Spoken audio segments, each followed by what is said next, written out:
Assalamu alaikum, my dear students. Eid Mubarak to everyone. Today, my third lecture regarding the enzymes. देखो बच्चों, आज हम पढ़ेंगे allosteric enzymes. Allosteric enzymes. देखो बच्चों, एलास्टिक एंजाइम्स वो एंजाइम्स होते हैं जिनको मल्टीपल साइट्स होते हैं। यानी आपको मैंने पढ़ाया बेटा, मानो ये कोई एंजाइम है, this is here an enzyme, ये एंजाइम है, इसकी एक साइट होती है जिस साइट को हम एक्टिव साइट कहते हैं। क्या बोलते हैं बेटा? Active site.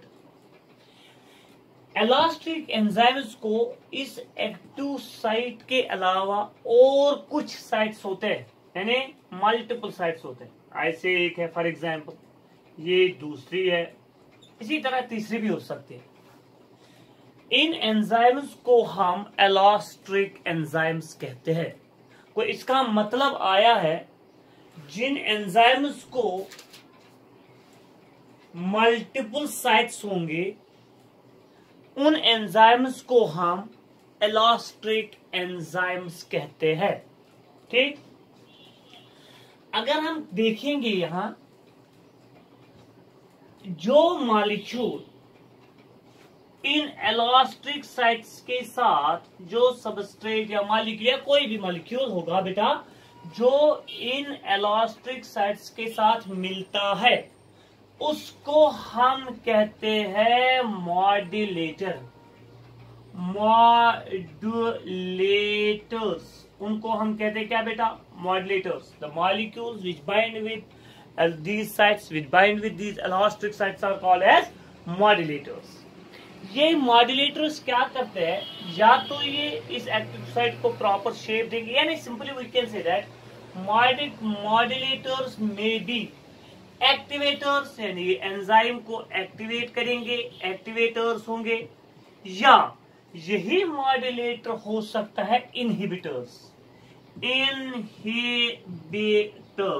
ठीक है बच्चों, go. What are now elastic enzymes? Those enzymes which have multiple sites instead, मतलब we can say that instead of active site, इसके अलावा हो सकती है बहुत सारी साइट्स। उन साइट्स को हम कहते हैं एलास्टिक साइट्स और उन एंजाइम्स को हम कहते हैं एलास्टिक एंजाइम्स। जो मॉलिक्यूल्स इन साइट्स के साथ, एलास्टिक साइट्स के साथ मिलते हैं उनको कहते हैं मॉड्यूलेटर्स।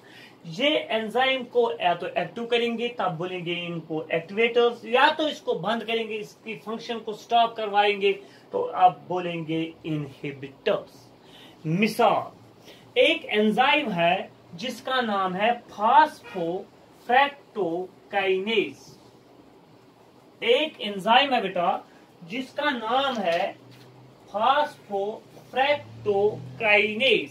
फॉस्फोफ्रक्टोकाइनेज एक एंजाइम है।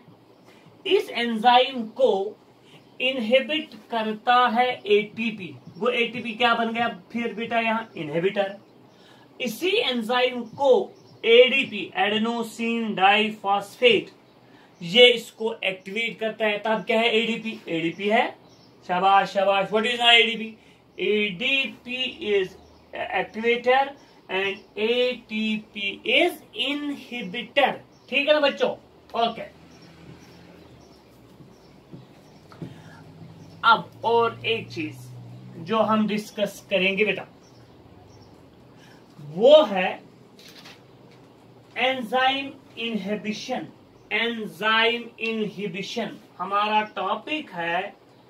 एंजाइम इनहिबिशन, ये इंपॉर्टेंट टॉपिक, बहुत इंपॉर्टेंट टॉपिक है enzyme inhibition. Enzyme inhibition means molecules जो होते हैं, मॉलिक्यूल्स विच इनहिबिट, मॉलिक्यूल्स जो इनहिबिट करते हैं एंजाइम एक्टिविटी को, उन मॉलिक्यूल्स को हम कहते हैं inhibitors. Molecules which inhibit the enzyme activity, यानी जो एंजाइम की एक्टिविटी को बंद करते हैं तो उनको हम कहते हैं inhibitors. Molecules which inhibit the enzyme activity are called as inhibitors. और इसी प्रोसेस को हम कहते हैं enzyme inhibition. The phenomena is called as enzyme inhibition. ठीक, ओके। ये जो एंजाइम इनहिबिशन होती है ना बेटा, ये या तो रिवर्सिबल होगी या तो इरिवर्सिबल होगी। यानी एंजाइम इनहिबिशन अगर मैं ऐसे लिखूंगा, आप भी लिखेंगे बेटा, ऐसे में लिखूंगा, टेक्स्ट ने लिखा है, बहुत इंपॉर्टेंट है। एंजाइम इनहिबिशन में भी एंजाइम इनहिबिशन या तो होगा बेटा रिवर्सिबल या तो होगा बच्चों इरिवर्सिबल।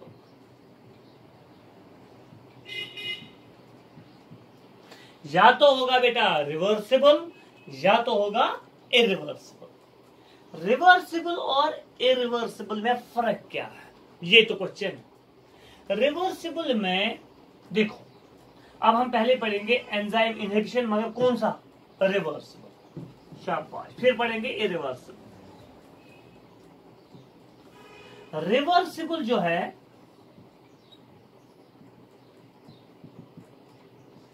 इसमें इनहिबिटर बाइंड हो जाता है। मानो this is an enzyme, here it is an enzyme, what is this site, this is active site.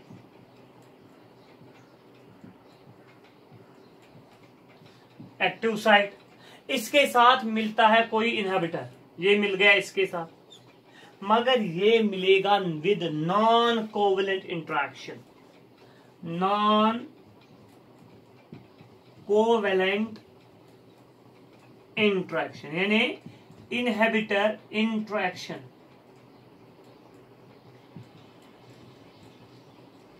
यानी बच्चों इनहिबिटर बाइंड हो जाता है with the enzyme by non covalent interactions. इसका मतलब है ये वापस भी आ सकता है, निकल सकता है और एंजाइम एक्टिव हो जाता है।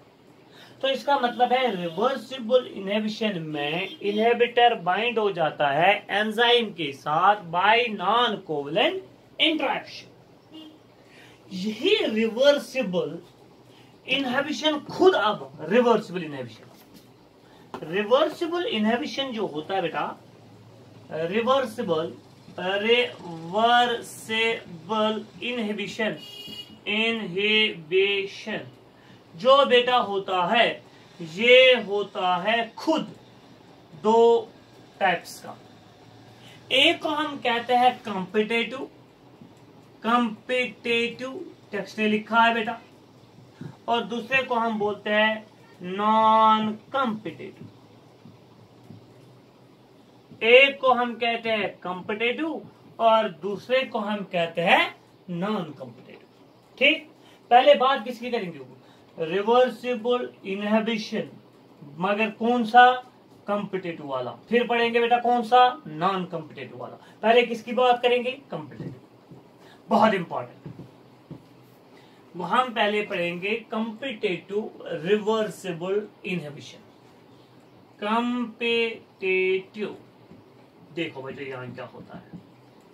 मानो ये है एक एंजाइम,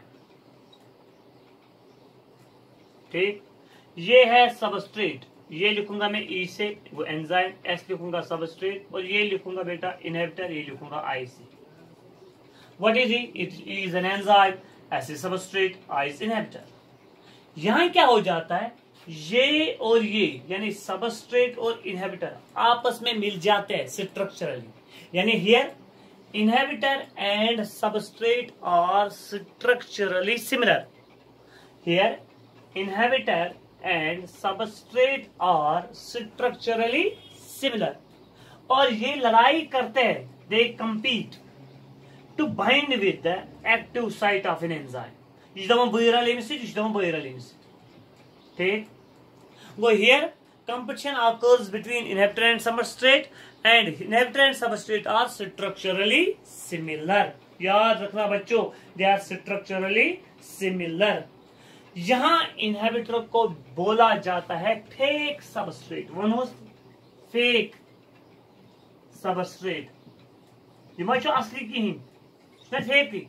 ओके बच्चे, अगर हम देखेंगे, मैं पहले एक एग्जांपल दूंगा। मैं बोलूंगा बेटा मिसाल, एंजाइम मिलता है सबस्ट्रेट के साथ, तो क्या बनाएगा बेटा, एंजाइम सबस्ट्रेट कॉम्प्लेक्स, फिर वो बनाता है एंजाइम प्रोडक्ट कॉम्प्लेक्स, फिर वो देता है एंजाइम प्लस प्रोडक्ट। क्लियर, वो प्रोडक्ट बनता है फिर लास्ट में। लेकिन अगर यहां इनहिबिटर मिलेगा, प्लस इनहिबिटर लिखेंगे, तो क्या बनाएगा बेटा, ये बनाएगा एंजाइम इनहिबिटर कॉम्प्लेक्स। फिर ना कोई प्रोडक्ट बनेगा ना कुछ बनेगा। यहां एक इंपॉर्टेंट चीज है, मैं चाहूंगा ये जो इनहिबिटर है इसकी जो मतलब वी कैन से दैट इसका जो इफेक्ट है ये मिनिमाइज होना चाहिए, खत्म होना चाहिए। व्हाट आई कैन डू, यार बहुत सारे सबस्ट्रेट मॉलिक्यूल्स को मैं इंक्रीज करूंगा, इसकी possibility to bind with the active site of enzyme कम हो जाएगी। कॉमन सेंस, जितने में ये ज्यादा मिलाऊंगा, ज्यादा डालू, अगर मैं एक सबस्ट्रेट एक इनहिबिटर डालूंगा 50-50 चांस है। अब मैं 2 सबस्ट्रेट 3 सबस्ट्रेट 4 10 20 वो सबस्ट्रेट की कंसंट्रेशन में इंक्रीज करूंगा, इनहिबिटर की मतलब जो फ्रीक्वेंसी होगी to bind with the substrate वो मिनिमाइज होगा, कम होगा, नेग्लेजिबल होगा। तब क्या होगा, तब होगा, इसका मतलब ये आया जो वी मैक्स है, वी मैक्स वो रहेगा सेम, यानी उस पर कोई असर नहीं पड़ेगा। अगर मैं इनहिबिटर डालूंगा भी, लेकिन मैंने यहां से क्या किया, कंसंट्रेशन ऑफ सबस्ट्रेट मैंने इंक्रीज किया, वो टाइम में मतलब को Km हो जाएगा इंक्रीज, Km हो जाएगा इंक्रीज, वी मैक्स रहेगा सेम। कोई मुझे बना के देगा ग्राफ, ग्राफ बनेगा फिर ऐसे ऐसे, ये हम बनाते थे नॉर्मली ग्राफ, अगर याद होगा आप लोगों को। What is this, this is V max, V max है, ये क्या था, ये था Km concentration of the substrate, ठीक था ना बेटा, ये नॉर्मल था। अब क्या हुआ, कॉम्पिटिटिव इनहिबिशन में क्या हुआ बेटा, वी मैक्स मैंने सेम रखा मगर Km थोड़ा इंक्रीज हुआ, इसका मतलब है ये आएगा फिर ऐसे, ऐसे बनेगा ग्राफ। वी मैक्स रहा ना सेम, Km आएगा अब यहां, Km हुआ है इंक्रीज, याद रखना बेटा, Km हुआ है इंक्रीज, वी मैक्स रहा है सेम। किस इनहिबिशन में, कॉम्पिटिटिव इनहिबिशन। किस इनहिबिशन में बेटा, कॉम्पिटिटिव इनहिबिशन में वी मैक्स रहा सेम और लेकिन Km हुआ है इंक्रीज। एक इंपॉर्टेंट एग्जांपल आपके टेक्स्ट ने मेंशन की है, अगर आप देखेंगे अपनी टेक्स्ट को, फॉर एग्जांपल सक्सिनेट डिहाइड्रोजिनेज एक एंजाइम है जो कन्वर्ट करता है सक्सिनेट को, succinate is converted into fumarate with the help of enzyme succinate dehydrogenase। ठीक, लेकिन अगर मैं एक एंजाइम यहां डालूंगा, उस एंजाइम का नाम है malonate, succinate is converted into fumarate. लेकिन अगर मैं एक सबस्ट्रेट डालूंगा, एंजाइम नहीं सॉरी, मैलोनेट यहां डालूंगा, ये रिजम्बल करता है, याद रखना बच्चों, ये जो मैंने यहां, ये रिजम्बल करता है इसके साथ स्ट्रक्चरली, वो इसका मतलब है ये एंजाइम के साथ मिलेगा, क्या फ्यूमारेट बनेगा, नहीं बनेगा, लेकिन इसी का नाम पड़ गया इनहिबिटर, क्योंकि इसने स्ट्रक्चरल सिमिलरिटी किसके साथ दिखाई, सक्सिनेट के साथ। तो कौन सी किसकी एक्टिव साइट बाइंड किया है, सक्सिनेट डिहाइड्रोजिनेज की। याद रखना, ये भूलना नहीं, इंपॉर्टेंट एग्जांपल। सक्सिनेट कन्वर्ट हो जाता है normally into fumarate with the help of an enzyme succinate hydrogenase. लेकिन अब मैंने डाला है मेलोनेट, एक इनहिबिटर डाला है, तो ये बनेगा ही नहीं, क्योंकि इसने इसके एक्टिव साइट को क्या किया है बेटा, इनहेबिट किया है। ठीक है बच्चों, ये था we can say regarding reversible inhibition. Reversible मगर कौन सा टाइप, कॉम्पिटिटिव। अब दूसरा मैं पढ़ाऊंगा आप लोगों को non competitive. Non competitive, non competitive याद रखना। उधर का क्या पढ़ो, कॉम्पिटिटिव, वह क्या पढ़ो, non competitive.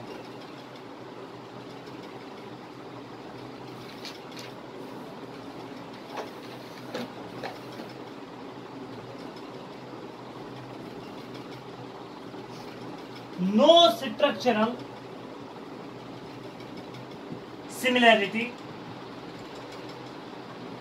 between substrate and inhibitor. Substrate and inhibitor. Substrate और इनहिबिटर के दरमियान कोई स्ट्रक्चरल सिमिलरिटी नहीं होती। किस किस के दरमियान है, सबस्ट्रेट और इनहिबिटर के दरमियान कोई स्ट्रक्चरल सिमिलरिटी नहीं होती। लेकिन इनहिबिटर बाइंड हो जाता है, इनहिबिटर बाइंड हो जाता है। मैं ऐसे बोलूंगा, for example here it is an enzyme, ये है सबस्ट्रेट, इसके साथ मिलेगा कॉमन सेंस, तो बनाएगा एंजाइम सबस्ट्रेट कॉम्प्लेक्स। लेकिन मैं लाऊंगा यहां से इनहिबिटर, ये यहां बाइंड हो जाता है, यहां और एक साइड होती है, ये यहां बाइंड हो जाता है। क्या क्या ये स्ट्रक्चरली आपस में सिमिलर है? नहीं, मगर इनहिबिटर बाइंड हो जाता है with enzyme instead of active site, ये बाइंड हो जाता है with other side of an enzyme. ये इसकी स्ट्रक्चर को चेंज करता है जब ये बाइंड हो जाता है, ये फिर मिलता ही नहीं है। इसका मतलब क्या आया, इसमें अगर हम देखेंगे Vmax जरूर हो जाएगा, यानी प्रोडक्ट बनना बहुत कम हो जाएगा, Vmax डिक्रीज हो जाएगा, लेकिन Km पे कोई असर नहीं, Km रहेगा सेम। देखो Km मतलब कंसंट्रेशन ऑफ सबस्ट्रेट, अगर कंसंट्रेशन ऑफ सबस्ट्रेट का इंक्रीज है तो क्या फर्क है, करते इंक्रीज नो क्या अच्छा है इनहिबिटर योर डालन, ये मुझे आइटन डालन की वो अमिक मतलब वो Km रोज सेम, Vmax गज डिक्रीज। तो अगर हम इसका ग्राफ डालेंगे थोड़ा, तो आप देखिए इसका ग्राफ अगर हम डालेंगे बेटा, ये आएगा ना, फिर इसका ग्राफ, ग्राफिक रिप्रेजेंटेशन ये ऐसा आएगा लाइक दिस वे। फिर ये क्या रहेगा इसका बेटा, ये रहेगा इसका Km, क्लियर, सॉरी ये बनेगा नॉर्मल Vmax नॉर्मल। अब क्या हो रहा है कॉम्पिटिटिव नॉन कॉम्पिटिटिव इनहिबिशन में, कि Vmax क्या हो रहा है, डिक्रीज, वो ये बनेगा ऐसे, Vmax हुआ कम, लेकिन Km क्या रहेगा सेम। मानो ये उसका Km था, यहां से ये इसका Km, वो Km भी है, Km डैश भी है, नॉर्मल का भी है, तो नॉन कॉम्पिटिटिव का भी है, Km रहा सेम, ये ग्राफ है ना बेटा, लेकिन Vmax हुआ है डिक्रीज।